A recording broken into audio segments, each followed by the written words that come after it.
Naka-order na nga daw ng diamond ring si Gerald Anderson.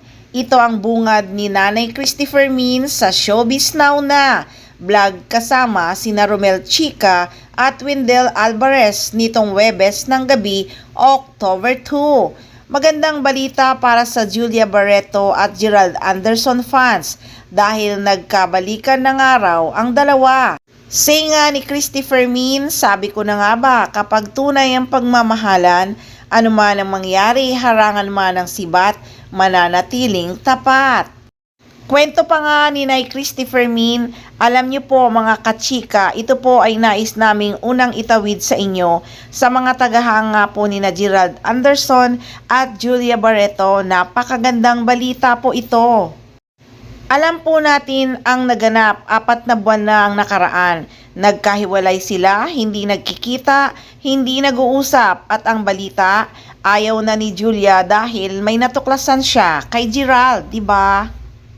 At ang pinakamaganda pang balita, naka-order na daw ng diamond ring si Gerald Anderson. Saad pa nga ni Christopher Min na ano lang ako sa mga biglaang pangyayari.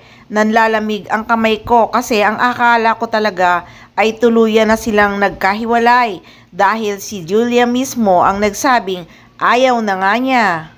Nakakaaliw din talaga na kung kailan sila umaming hiwalay na ng official na ipinarating nila sa kanilang management company na Viva Artist Agency at Star Magic ay heto at nagkabalikan na nga ang Gerald. Sabi pa nga ni Christopher Min, hinanap nila ang kanilang mga sarili. Totoo naman yon, maganda na yung hindi muna nagkikita at kung hahanapin pa rin nilang isa't isa ay sila na talaga ang magkakapalaran.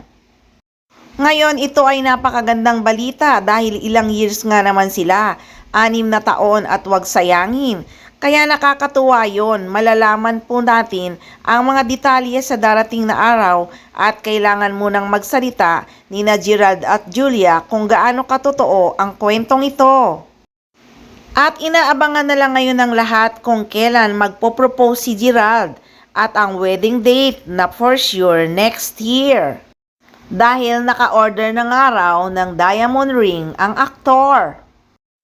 Sa bagay, pakakawalan ba naman ni Gerald Anderson si Julia Barreto ay nako napakagandang babae talaga ng actress. Kaya abangan ang proposal ni Gerald Anderson.